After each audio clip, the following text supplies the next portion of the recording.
Welcome to Latin America Future Summit. It's really a pleasure to have each and every one of you to the session. Ladies and gentlemen, let me just do a quick roundup. We have Julieta, Business Development for Dialoco, here with us.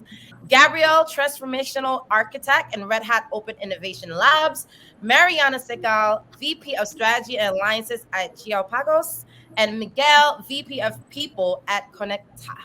Now, ladies and gentlemen, please give a warm welcome. I'm going to now pass the mic over to each of you to pretty much introduce yourselves to not only the Latin America Future Summit community, but tell us one thing that excites you about the work that you do before we kick off the dialogue. I start with Gabriel, and then we'll pass it around the mic. Gabriel, over to you. Thank you, Christine, and it's my pleasure to be here with Mariana, Mike, and Julieta. Pleasure to be here at the Latin America Future Summit. So what excites me about my job right now is that I have the opportunity to design transformation. So I help clients to go through their transformational journey. So I always like to say that I'm able like to design new opportunities to answer cultural challenges in the society right now. Thank you so much. Passing it over to Mariana. Please introduce yourself. Thank you, Christine. My name is Mariana. I work at Geopagos. In Geopagos, we are an enabler that provides a payment platform around Latin America.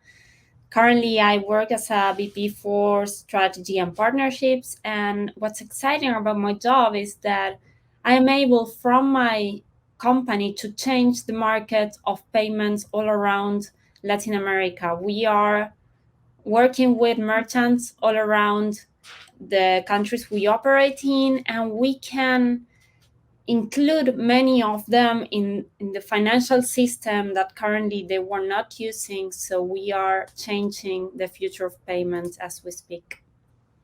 Thank you so much. Julieta, over to you.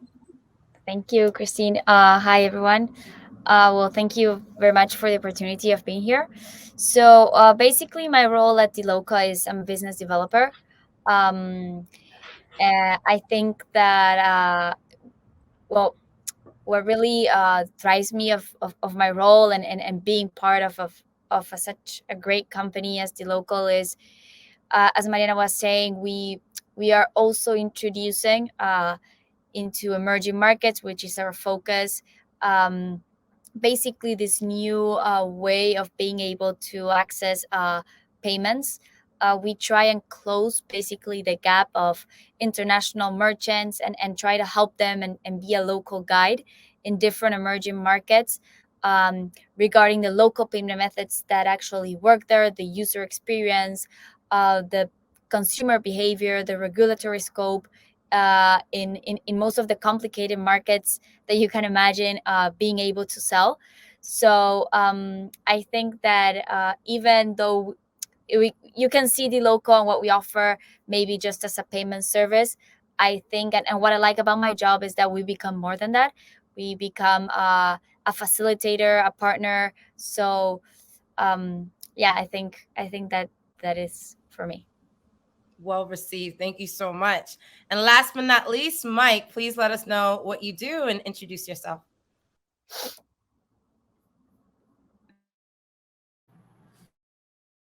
Thank you. And I'm very pleased to be here. I am the VP of People. So, my job is to build the best team, right? Build the best team, take care about the people. And what excites me is we have this beautiful mission, to really enable the digital economy so people can thrive. So that's what is very exciting, caring about the most important asset of the company and build a strategy so everyone can be their best version. So very happy to be with you all here. Thank you so much for giving those amazing introductions to what you do. Now let's dive into the conversation for the panel. So as many of you are aware, this is not only about your perspectives of what's happening across Latin America through the eyes of your organization, but also how did you personally get into the position that you are in, your career journey. So before I dive back into what you do in terms of your organization, I would love to hear your story. How did you get here? Because I think right now during this pandemic, everyone's having a reset. Everyone's talking about digital work, the future of work. We're living in a completely new reality, and it's really empowering to see people who are successful in the region doing what they love to do best. So I'll kick off and I'll work my way backwards this time. I would love for each of you just give some opening dialogues about what is your career journey and how did you get to where you're at. Let's start with Mike. Mike, go ahead. Perfect. Well, I think the interesting thing about my career is before I'm able to be here, I just work in different industries, right? And learning from the best. I used to be in pharma, consumer goods. I was, I used to be at Uber for the last 5 years, and now I can really get all this amazing experience implementing the best practices here at Connecta for our people. So I think it's like understanding and learn from the people that is already doing amazing things. And today I can put that in the service of really building something, like some things work, some things I can do different, and some experiments that I love to do. So what I'll say about my career is that I have different teachers during my whole career, being almost 20 years in different places. And now in this super fast paced startup mode that I really love, it's just getting the adrenaline and really, really getting this engagement through all the company so we can have this champions mindset and just go for all of it.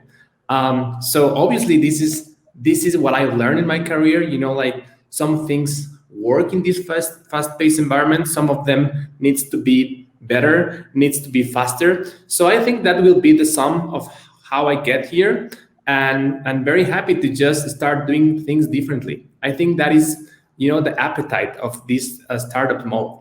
Like you are able to implement fast, to just make some mistakes, ship very quickly, and then just start doing different things every day.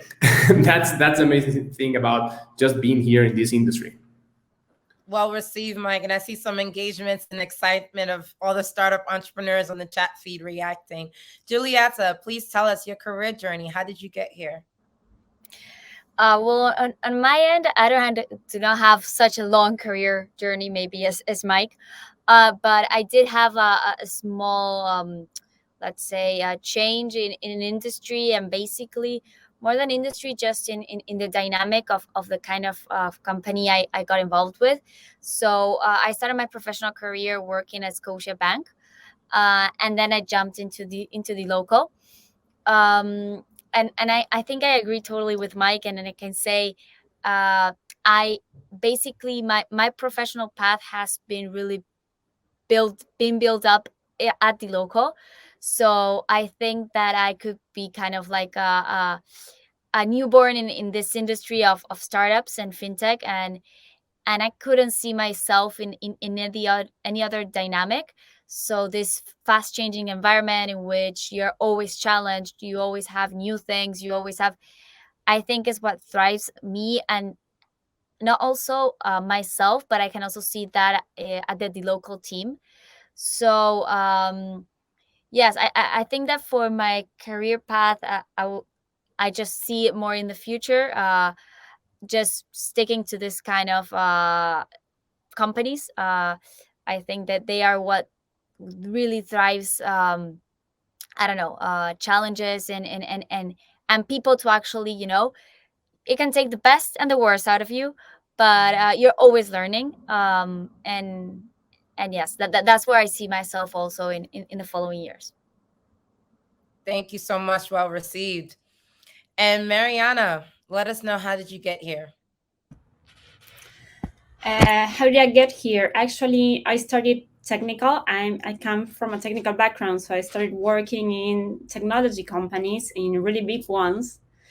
And this startup ecosystem that Mike was mentioning, actually, I worked in a really big company, a multinational company, but we had to do everything. There were many things to do. So my career was marked mainly by this continual improvement and continual learning that Mike was well mentioning, that opened different doors and different opportunities for me. And additionally, that what was really important for me during my career path was always keep learning. And yesterday I was in a training where they spoke something really interesting. It's to see yourself as a product, and you have to be evolving your product, that is yourself actually, each time, and you have to invest time on learning the future skills, the future capabilities, and you have to continually be moving yourself from the place you are. So then I got into Hiopagos. I didn't know actually that was going to happen. So I changed industry, as Julieta was mentioning as well. Totally different environment, totally different job. But what got me here is keep learning, cooperating with my peers, because they are the ones that have the knowledge that they can transfer it to me, and the other way around. I have to be really not selfish with the knowledge I have and share, and that's the way we help the ecosystem grow itself. So that's what got me here, and hopefully I can help others get to the same place. Thank you, and well received. And that statement about constantly changing and seeing yourself as a product. Well said. Gabriel, how did you get here? So, long journey. I mean, I think that's not long as Mike, and I think that I'm going to echo a lot of things that Julieta, Mike, and Marian just said, because I, as Mike, I don't come like from different backgrounds, but when I was about to go into college, I had to decide about doing music production, fashion design, or computer science. I chose computer science, and then I echo Mariana because I also have a technical background because I started as an engineer. And but what I think is that, like, in a way, I kind of, and what makes me able to do the things that I do today, and what makes me like feel empowered to do that, is that I grab like little things from design, such as like design the best solutions for problems in the generic way as possible, like creating like new customer experience and new digital experiences as well. From the architecture side, I like the idea like to grab like patterns and to develop those patterns and to refine and like to create those next new experiences that I just said. And from the music production, I think that I still have like my music productions, trades where I when I'm doing software or when I'm like architecting something, I like to think that I'm doing music because, it's just like creating connections with people. And here I quote one of the best singers that I know from the band 1975. There is a music where he says, Matt Healy says, like, is that designer unite Paris? And I think that like my job is like to create connections between people and technology, people and solutions, people and people. And that's the beauty of it. Like I always like to think that I'm connecting people with new things. Thank you so much for that. So now that we have an understanding of like how did you get here, let's talk about Latin America. I would love for each of you to first of all start with telling us what country either that you're from or what country that you're in to shape your perspective for this next question. And I'll provide each of you a minute or two just to provide keynote remarks on this. Is where do you see the future of Latin America, more specifically the tech and startup ecosystem, and what excites you about it? So we'll go with Gabriel, then work our way around. So I'll pass it over to you to give your remarks. And please don't forget to share what country you either are from or that you're based in with this perspective. That will help a lot. Thank you, Christine. So I'm in Brazil. I'm from Brazil. I live in São Paulo, but I'm not from São Paulo. I'm from Recife. That's a city in northeast Brazil. Different cities, like São Paulo is a very, very particular area of Brazil. And I think that's more related to, as we think about America and like, San Francisco or Miami or Chicago or even like Seattle, that like, very technological city. Of course, that we have a different situation socially and also technically as well in those cities. But I mean, I think that the future right now, we always figure out here in Brazil, that's technology, right? Not only for the private sector, but for the public sector as well. where you have like experts engaging with governments to thrive and to develop new solutions. I think that is helping São Paulo to go a little bit beyond comparing to the other states of Brazil, and also that you can also relate that with like the capability that São Paulo has across university and enablement of people in that area. Thank you. And of course, Brazil is such a huge market in Latin America. So it's really great to see what's happening on the ground, especially being that it's also personal to you in terms of your upbringing and knowing what's happening there. Mariana, can you add, where are you from? Where are you based? And what's your perspective on the future of Latin America? Yeah, I'm based currently in Argentina, Buenos Aires, but I had the pleasure of working not only with Brazil, but also with Mexico, Peru, and many of the countries of the region. Latin America, it's, as Julieta will say, is an emerging market, and that gives possibilities to everyone, not only companies, but also the people that are emerged in the market, because we have lots of things to still build and develop, not only in technology, but also in the day-to-day products that we use, the solutions that we have for our day-to-day solutions. So I think that in every perspective, we are in a good place. We are receiving lots of investments from the region because they know that the talent is, we have a lot of talent in Latin America. So you have lots of companies emerging. And it's important for anyone that it's in Latin America to understand that it's the best moment to see what's the path that I want to take and go for it. Because since you have lots of opportunities, you can reinvent yourself and see if you want to go into fintech, insurtech, healthcare, whatever. You will have an opportunity. The only thing that you need to do is go for it. Thank you so much. Julieta? Thank you, Christine. So I'm from Uruguay. I'm based in Montevideo. I was born here.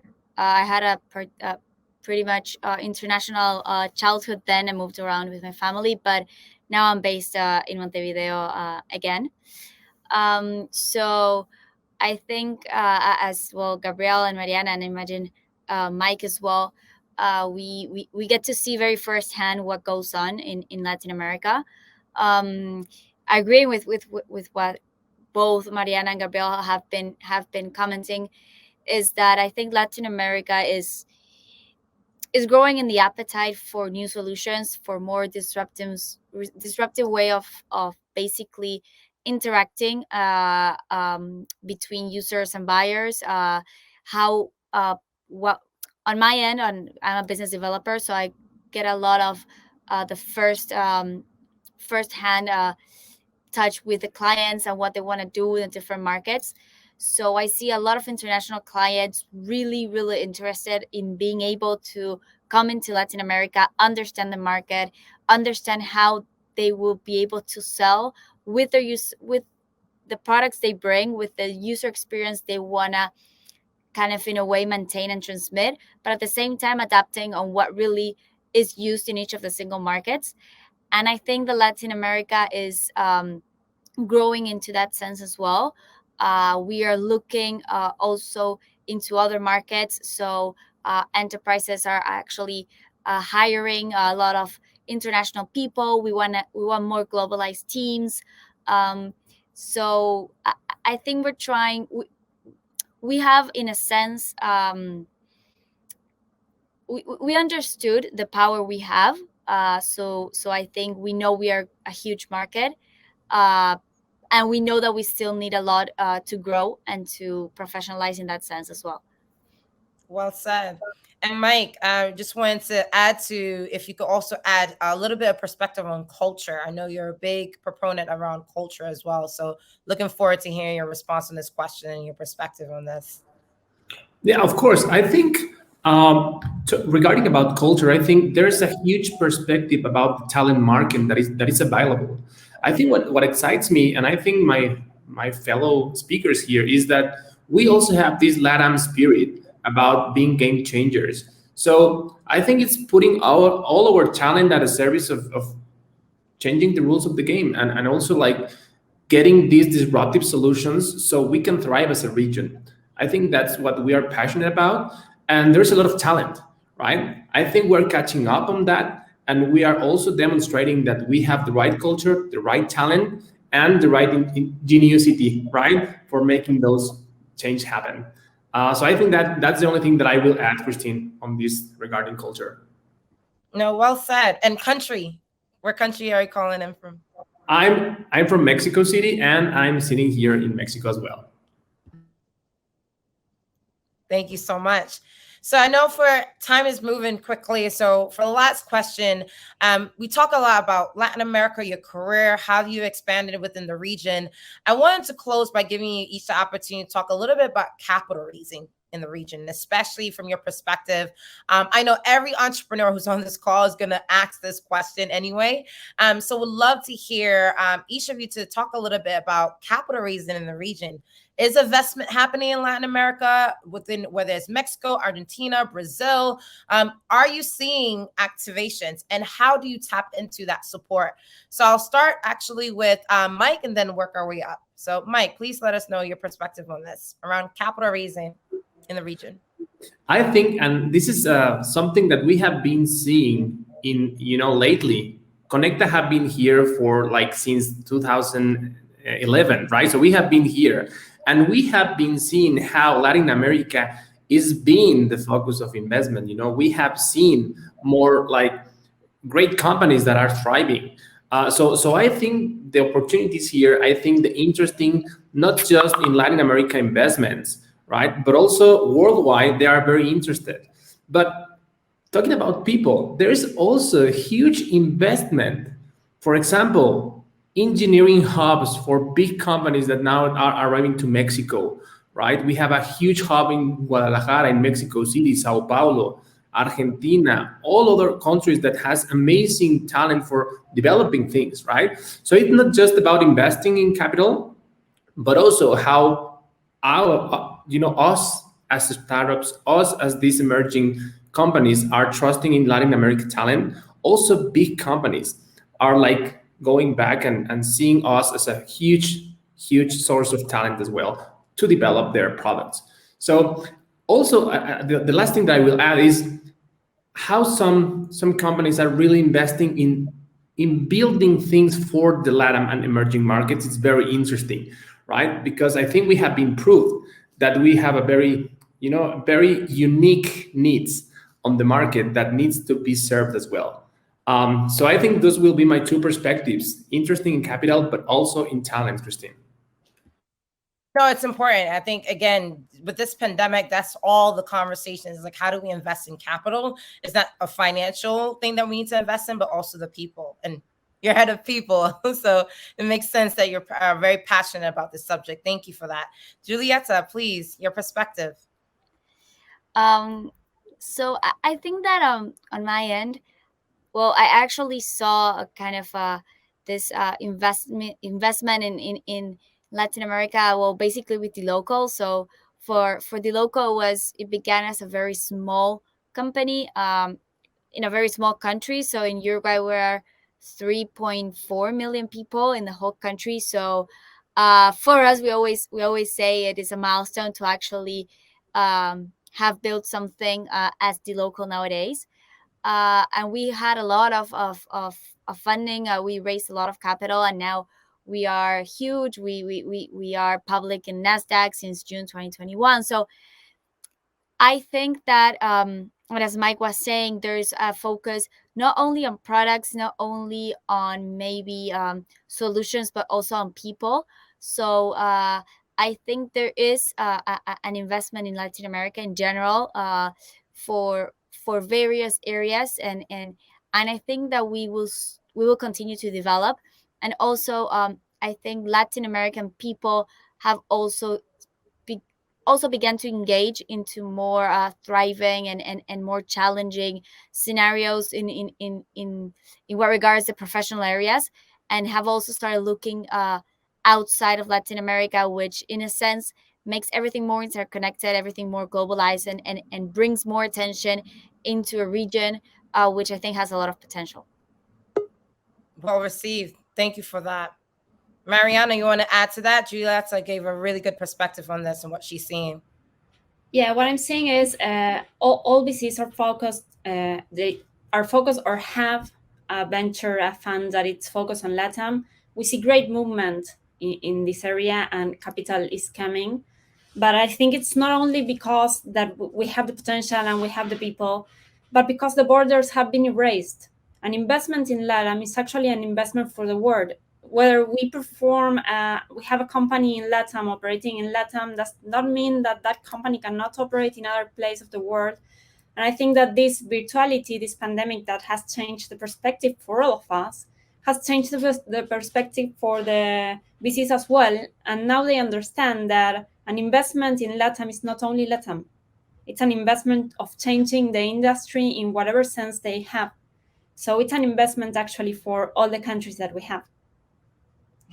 What a way to describe it.